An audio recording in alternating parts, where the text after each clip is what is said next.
welcome back to GSL Code S. Today it is Wolf and Kaldor standing in for Tastosis, and we have Group D. We've got our youngest Code S player ever. Probably feeling a little bit surreal to be here today, sitting in that booth right now because he's going to be one of our first players. He's going to be playing against GuMiho, and of course I'm referring to Maru. How are you feeling about today's matches, Kaldor? I'm actually really excited. We have today a very interesting group. We might lack some of those heavy hitters that are team or part of the other groups that we are going to see this week, but we have a very close group. This is going to be intense, Wolf. I feel everyone has a chance of advancing today. We have not only Maru that Wolf was just referring to, we also have GuMiho starting for FXO. We have Hero starting for Team Liquid. And, well, this today is just going to be crazy. We have another good Zerg player with Curious. So a very interesting group, and I actually thought about who is going to advance. And at first I was kind of a little bit tempted to say, okay, I really want Hero to advance, and Maru here had just such a great run lately, so I guess he has a good shot. And then I thought about the rest, and I was like, yo, but they're still Curious, and there's GuMiho as well, and then I can't decide. It's a tough group to call. You know, GuMiho, I think, is probably the most underrated player in the group, who I think will probably get out. But as far as all four of the players go, it's all going to come down to their performance today. They're really going to have to step it up. Any one of these four players will really just have to shine to get out, I think. If someone is going to have to look better than the others, because right now, you know, they all look very similar in positions, and it's all going to be... I'm sure everyone at home is thinking this as well, thinking, oh, well, if they play well, they'll get out, but if they don't, then they won't. And I think, for example, Hero definitely has the potential to get out of this group, but if he chokes and messes up, he won't get through. I think Maru will probably play pretty consistently, but the question is that consistent play that he has good enough? It's hard to say. If his opponents play their best, I don't think so. So it's really difficult to judge how this group is going to go, who's going to get out. It's almost impossible to say, man. And I especially agree with you when it comes down to Maru. He's just 14 years old, so we've seen him play in the Team League, we've seen him play in GSL, in GSTL, in Code A, of course, last season. He had amazing results, played amazing games, but is he just ready for today's Code S group? These are the results from yesterday, though. Yep, Supernova and Genius both advancing to the round of 16. Supernova going 2-0. Genius winning a crazy PvP against Seed to advance, and Seed taking third will advance to the second round of Code A, whereas Boong Boong will be staying in the first round, the Danger Day. He has the danger of falling out of the GSL entirely if he loses in that round of 48. But only time will tell, as we'll find out about those players in Code A in the coming days. But today's group, which you'll probably see on the screen in just a moment. And here we go. Yep. There's today's matchup. It is going to be these four players, man. GuMiho, Maru, Hero, and Curious. As we already mentioned, two Terrans, a Protoss, and a Zerg. There is GuMiho, definitely underrated. I think probably the favorite to get out of the group. The only clear guy to get out, I think. It's gonna be tough. GuMiho in Team League, I thought he would do better in Team League than he actually did. Maru Prime, he is still very young, so he might choke today. So might Hero. With Maru, the thing is that he played awesome in the last few matches that we've seen of him, but is it going to be enough to advance today? And of course, there's always our StarTale player there. Is always Curious as well. Curious, very man. Good he is like, he's the silent killer, the dangerous guy, the emotionless one. He always says in interviews he likes to remove his emotions from his booth. You know, he keeps his mind clear when he plays. He thinks about only the game in front of him. And that's a really scary mindset to play against. Now, here are our first two players. We're going to have our mirror, Terran versus Terran, GuMiho versus Maru. This is going to be a really tough match for both players, but I think GuMiho definitely the favorite here.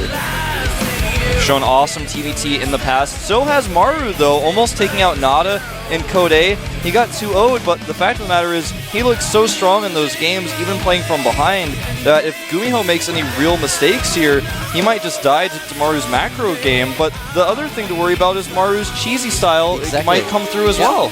That's one thing that Maru is really famous for, that he is occasionally playing very cheesy and tries to play aggressive. So we might see something like this today, but this also affects GuMiho, obviously. As GuMiho, he knows that he needs to scout, that he has to be on his toes, because one misstep and Maru Prime might take advantage.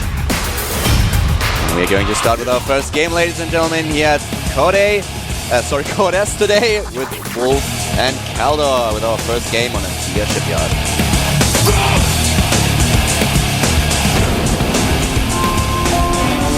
Powered by a Hot 6, we opening with the first game of the day in this best of 3 between our two Terran players. We have FXO against the Prime team with GuMiho starting to the left side of the map. FXO GuMiho. The red color, here he is, definitely the more experienced player. Absolutely. His opponent is starting to the right. We have him in the blue, cross position to GuMiho. Starts off 14 years old youngster. Maru Prime. That plans to follow his dream of being a pro gamer and abandon, all other hopes, quitting school, for example, to become a pro gamer. Now, right now, GuMiho, even though he's shown really solid TVT games in the past, his win rate is actually below 50%. He only has about 30 games played, and in total, he has...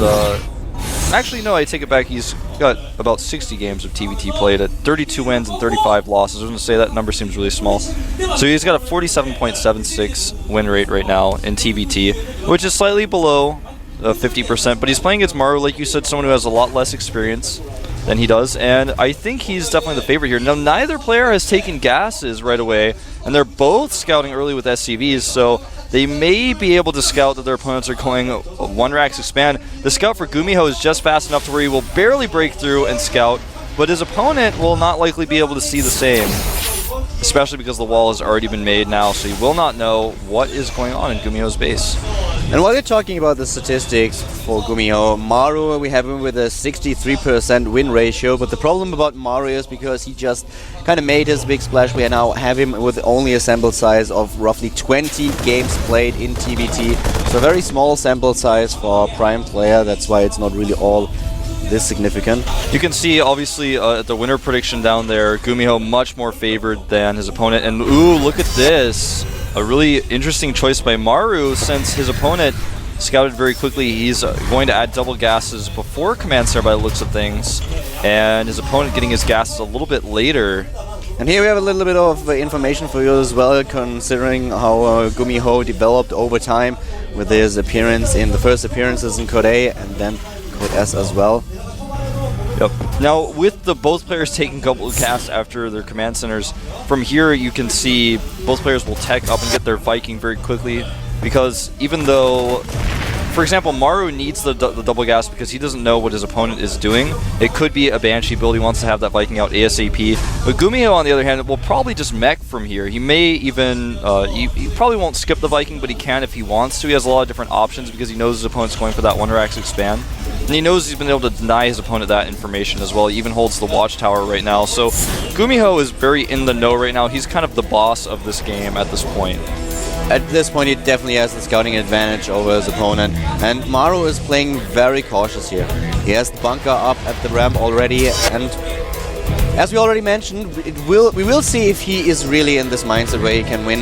He played very well thus far. He played great in the up and down matches, but now he is in Code S, and it's going to be very interesting to see if he will choke, if he's too nervous in order to compete here, or if he's able to just get into this mindset we've seen by him in the past few weeks. We already have now the starport for GuMiho, for Maru Prime, sorry, and GuMiho is actually just going to reactor out some Hellings by the looks of things, Kaldor. He's actually doing the switch right now on his add-ons. And you can see another scout denied here by GuMiho doing a great job of denying scouts. Now he's going to start his starport production a little bit later, but he wants to get those Hellions out. Yeah, he wants to get those Hellions out early to control the center, but you're exactly right. With the tech lab there, it looks like he wants to perhaps make a Raven or a Banshee. More likely a Raven at this point, because if you're meching, you want to get that Raven out ASAP, not only to get detection, but also to start building that energy. We've also seen delayed Banshee play by some players, but the thing is that with Maru already getting the first Viking, there shouldn't be a problem for him denying any Banshee attacks, especially with the two command centers. He will have means of scouting or detecting the Cloak Banshee, if there is going to be Cloak in a Banshee at all, but we have the Raven. Oh, wow. Exactly what Wolf mentioned, he decides to go for the Raven tactic. He's going to try to run by here with his Hellions. He will get a few SCV kills. Will he get any scouting information, though? That is the question. Wow, I have to say that the micro by Maru here is really awesome. He was able to just trap the aliens for a while with his workers, but as soon as he realized that they were really in mortal danger, he retreated with them and then split his Marines so that the Hellions could not deal the area of effect damage. Took all of them down. Very well played by Maru. And now we already have the next expansion for GuMiho. Yeah, double armory going down for Maru, who has taken very quick 4 gases. So it looks like he is going to be heavily meching here with intense upgrades.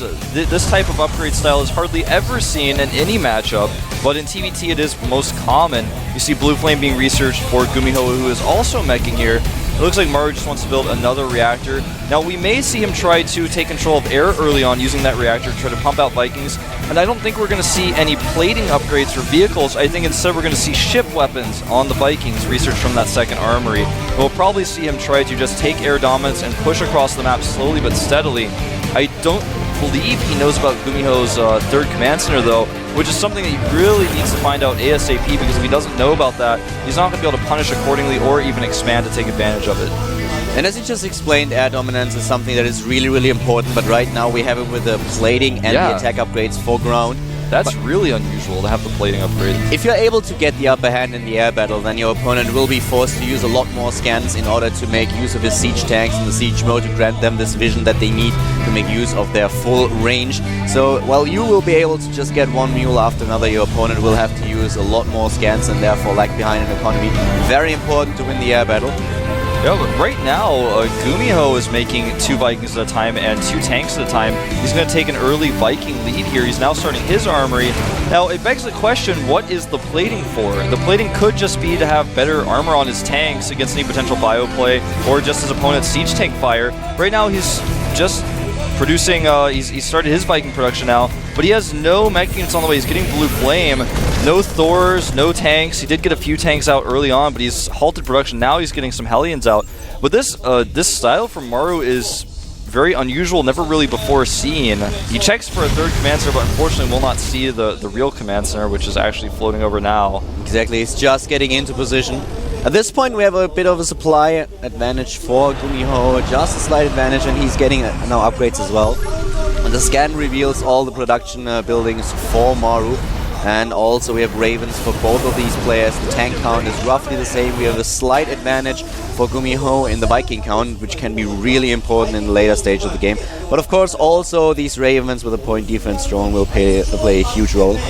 Yep, GuMiho is going to scout with this factory right now, or with this barracks, which is kind of unusual considering he just scanned. Yeah, he's going to move it away now, but it has been spotted, so he is most likely going to lose it, and that's kind of unfortunate for him. He's going to land it to save it for now, but it won't last too long. Kind of a weird choice to show that. 2 more factories being added here for Maru. He's going up to a ton of factories. Hasn't moved his command center over. Remember, he does have that +1 plating. He hasn't started any more upgrades from the armory right now, though. And GuMiho has had that third base up a lot longer and is also catching up in upgrades. He's about to have his +1 upgrade. He's had his Raven out for a little bit longer, but both players, I believe, are maxed in Raven energy right now, so that's not going to be too significant. Uh-oh, some Maru Hellions getting caught in the middle of the map. At this point we have definitely the better economy for GuMiho. He is able to saturate 3 bases, and therefore he has a bit of an advantage here. At the same time, the supply advantage for Maru, it still persists. He still has supply advantage. He is trying now to get his 3rd base into position as well. And he is ahead in upgrades. He's on 1-1 right now, getting the +2 attack upgrade, while immediately using 2 additional refineries. And we had the attempt of just placing the barracks down. I don't know if it was successful, if he could block the 3rd base. We might just see it in a second. This is looking really, really nice for GuMiho. He's had that base up for longer. He now thinks that he has the advantage from having that base up longer to go for an attack. Looks like he wants to assault the 3rd base of Maru. You can see it with that barracks as well as the unit composition. He's going to attack these rocks right now. This is a decent timing for GuMiho, but I don't think it's going to be enough since Maru knows about the attack coming and he's already getting into position to defend. At this point, GuMiho is ahead with the 20 supply. He's a bit behind in upgrades, but also researching the +2 attack upgrade.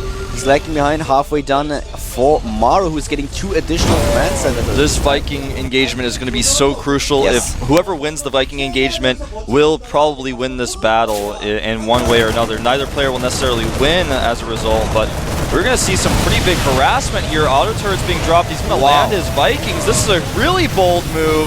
And it's a nice one at that. Even if he has to lift the Vikings once again, the air battle will probably be won by him. There are a few Marines on the low ground, though. He's taking a huge positional advantage here while his opponent's Vikings go back. He's going to move his tanks and Hellions in. A great tactic by GuMiho. Really well done here. Takes down one tank after another. Doesn't even siege them up. He's doing the extra damage against the armored units with his siege tanks here. Sieges up into position. The SCVs have been pulled by Maru, but he's dropping in supply, losing SCVs, most of the tanks, and now the Vikings in assault mode, trying to clear everything. The Hellions still going to work on the SCVs. And GuMiho met with very little resistance when he attacked that base. A smart tactic by him to draw the forces back with his landed Vikings. Very well it was fairly risky, but it ended up really paying off for him. You can see the worker count 61 to 40 with a total of 39 workers killed in this game. A ton of workers in lead now. It takes a significant lead, not only in the worker count, but also in the game itself. Maru has a tank lead, though. That's the one thing he really has here. It's 10 to 5 siege tanks. His opponent has a pretty significant Hellion lead, but look at this. He has the Viking lead as well. But in the main base, we have a drop with Blue Flame Hellions, and all of these SCVs are going to die. There's not a lot to defend against this. At the same time, Maru is pushing out. He has the lead in the Vikings. He's winning the air battle, but will it be enough to get into a position to defeat GuMiho? It does not look like it at this point. It doesn't look like it. He's going to lose even more SCVs here to GuMiho's drop. Doing a ton of damage here. Even the siege tank not able to save all of the SCVs. And is he going to catch a huge hit on the Hellions, but his opponent's tank siege up first. Is he going to land the Vikings? It looks like no. He's actually just going to fight in tank mode. He's not fighting this very cost efficiently, but he will clean it up. But at the loss of all of his Vikings and several of his siege tanks, the supply evening out just a little bit more here, but things still looking tough. 9 tanks against 1 in favor of Maru at this point. This is something that he can capitalize on. Absolutely. The Raven granting vision up here on the high ground. He still has that one Viking as well. He wants to take out that orbital, at the very least force it to lift, but now the air battle is going to go in the favor of GuMiho, it looks like. Another drop with those same Hellions cleaning up SCVs, and now the third base. GuMiho is playing this so smart. This Hellion drops are such a danger to Maru at this point. But the main base, the third base, everything is being attacked now by Maru, who's trying to get in position here. But GuMiho, he clears the forces of his opponent, and now finally he's in this commanding lead. The danger for now being repelled. He has a 30 supply lead, a 35 supply lead. He's ahead in economy. GuMiho is looking really strong here. Yep, that was a really good engagement for Maru, though, in the middle. He was able to clean up a lot of those units because he had the watchtower. He outpositioned his opponent and was able to clean up the majority of his Hellions, but still, he's down in supply, and his economy is really hurting. He has even lost his upgrade advantage with +3 on the way now. I mean, they're both at +2 attack. GuMiho does not have any armor upgrades, but when he gets +3, that will kind of neutralize the effect. And the attack upgrade at level 3 is so much more useful than the +1 plating upgrade with the amount of siege tanks out on the field right now. They just do so much splash damage. GuMiho going to go for some more Viking harassment here. He really wants to capitalize on his economy lead and continue to increase that right now. The deficit is absolutely huge, and he's actually avoiding the watchtower right now, trying to get into position. GuMiho is also taking a 4th base now. Maru tries exactly the same thing, but is denied by his opponent. Very well played here by GuMiho, and he just makes sure that he negates the disadvantage of the mech play. Mech is just so slow and very static, but he just drops Blue Flame Hellions everywhere, and even forces now Maru to lift off his command center at the 3rd base and fly back home. This is definitely the situation where Maru has to go all in with what he has. Yeah, he has to. He's going for it right now. He's eating a siege tank fire on his Hellions. He's going to try to siege up his opponent's production, but the production is so far back, it won't really affect it, and actually he's just going to fight here. A very cost-ineffective decision by Maru.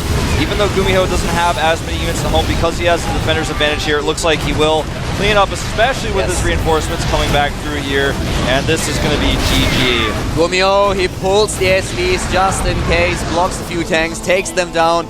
Workers killed in total 78. GuMiho with such a great play here.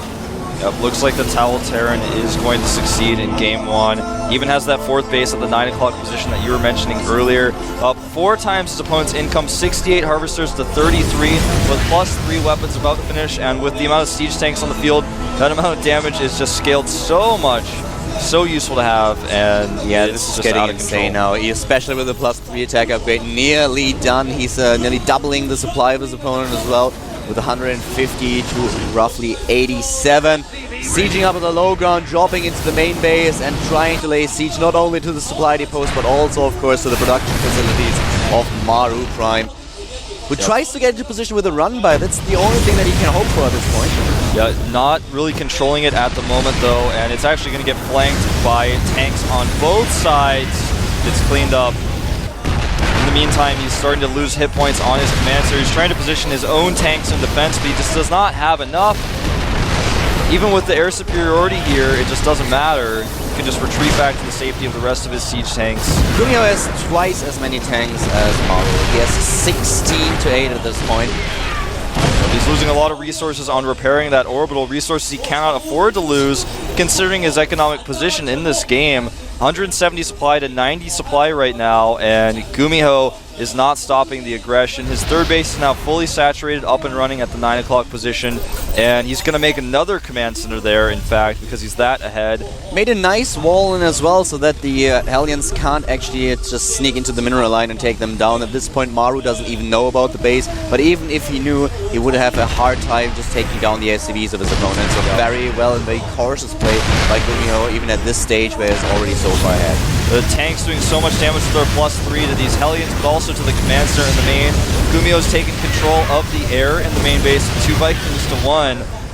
Barely having an advantage there, but that advantage alone is enough to push the tanks back. Maru's still trying to go for these run-bys, and this time he may actually be able to sneak by, but there's a depot wall, and the Hellions are going to clean up house very quickly. Oh, he retreats here. Well, it looks like that's going to be insignificant in the grand scheme of things, but he does get a few SCV kills. This is like the last stand for Maru, as GuMiho is going to advance and is at this moment sieging up his tanks and obliterating the defense of Maru Prime, which just simply has not enough forces, has to type GG, and GuMiho is successful in taking the first map. Watch out for that Towel Terran, man. Epic's Open Terrans are always well known for their Blue Flame Hellion drops, and that was something that Maru could not defend, and that was something I find to be crucial in this game. Maru had the better tank count and better upgrades, but his economy was shot time and time again by that one dropship with 4 Hellions in it, just destroyed him, and without that economy, he couldn't really control the game anymore. He couldn't keep up with the production, and even though he had arguably an early lead in some ways, it was just completely shut down by the positioning of his opponent and the Hellion drop. Yeah, especially the Hellion drops were executed very, very well by GuMiho. He kind of was able to circumstance all these disadvantages that mech bring with him. So he always forced Maru back into his main base. He did not use only the Blue Flame Hellion drops, but also the Vikings that he used. It was a little bit of a stretch because at this point he suddenly lost his air dominance. He had like 3 Vikings more than his opponent, and then decided to land the Vikings in the main base for the assault mode, lost most of them, and opened a small window for Maru where he could actually attack and try to capitalize on it. But with the Hellion drops, he killed SCV after SCV, the worker count dropped down, and at this point it was already a very hard battle, a very hard fight for Maru, and GuMiho, he just did not make any more mistakes. No, he did not. Now Maru has the map choice. The map of choice is going to be actually Entombed Valley, so we're going to see this map and Maru's strategy very soon here. Now I wonder what type of strategy we'll see. I don't think we'll see a fast command center again on this map. No. The map itself is a little bit smaller than Antigua, and only a little bit, but the ability to use Banshee play on this map is much better than Antigua. You're perfectly right. I wouldn't be surprised to see Cloaked Banshees on this map. This is something that we've seen in the past as well. So definitely a very good map for Banshee play. Also for drop play, you can try to get into position at the natural expansion. When your opponent takes a third, you can just use the dropship between the main base and the third base as well. Make this high ground, low ground position working to your favor. So definitely something that we could see on Entombed Valley now in this Terran versus Terran. Yeah, absolutely. I'm thinking we might even see some sort of unusual play from Maru, like a proxy Marauder play or even a proxy Starport. Anything is possible, but when you're behind like this against someone who dominates you so well in the previous game, it's tough to not cheese, basically. I mean, you know, even if he loses this best of 3, it's not like he's not advancing, but it's going to be something that frustrates him. It's going to affect his mentality. He's very young. So we'll see how he advances into this next game. If he can keep his head calm, if he can try to play another macro game, or if he does something unusual, only time will tell.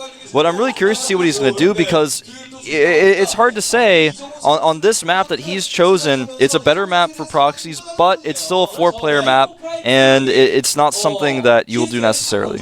I really love, by the way, that we have the player camera on the screen every single time during the game right now. I really love it. You could see GuMiho pulling a Grubby here, reminded me of the good old Warcraft 3 times. Grubby, unknown, one of these players that always has his mouth open while he plays to suck in the skill that's surrounding the air, pulling a Dragon Ball Genki Dama. Yeah, I always talked about the fact that MVP does that. And for that reason, I gave him the nickname the Baleen Terran, because, like, you know, the whales, like, they catch krill. And I was joking with Tasteless and Artos about that, calling him the Baleen Terran. He said he was catching the krill nerds. They thought it was hilarious. I remember just telling him that. That's like what Grubby did. Grubby did this in Warcraft 3 all the time, and everybody was says, okay, he opens his mouth again, guys. The skill is sucked in. Now we're going to see him own. That was just this joke that I made that a lot of people got offended by, but actually it's just how he plays. It's not anything to be offended about. I'm sure he knows he does that too. I mean, when you're so focused on the game, you know, everything else is just secondary. Yeah. I mean, it's just really funny to see. Every time I was like super nervous, he opens his mouth for a second, sucking the skill in, and then like, okay, I'm safe again. So, yeah.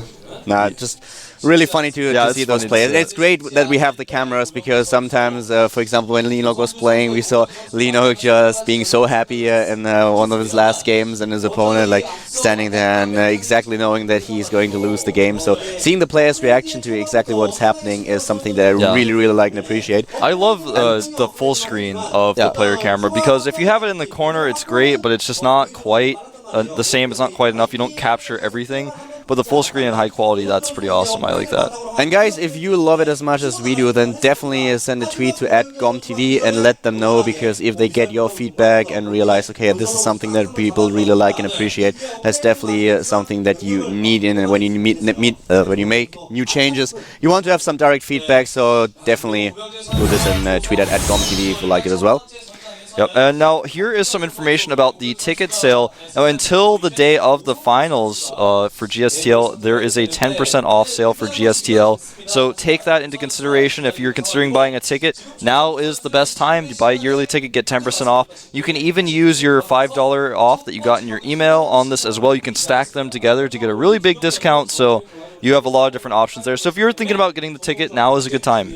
Yeah, exactly. And it just completely pays off. We have nearly no downtimes this year, so we have so much content prepared for you guys. So definitely something that you should consider or tell your friends and family about.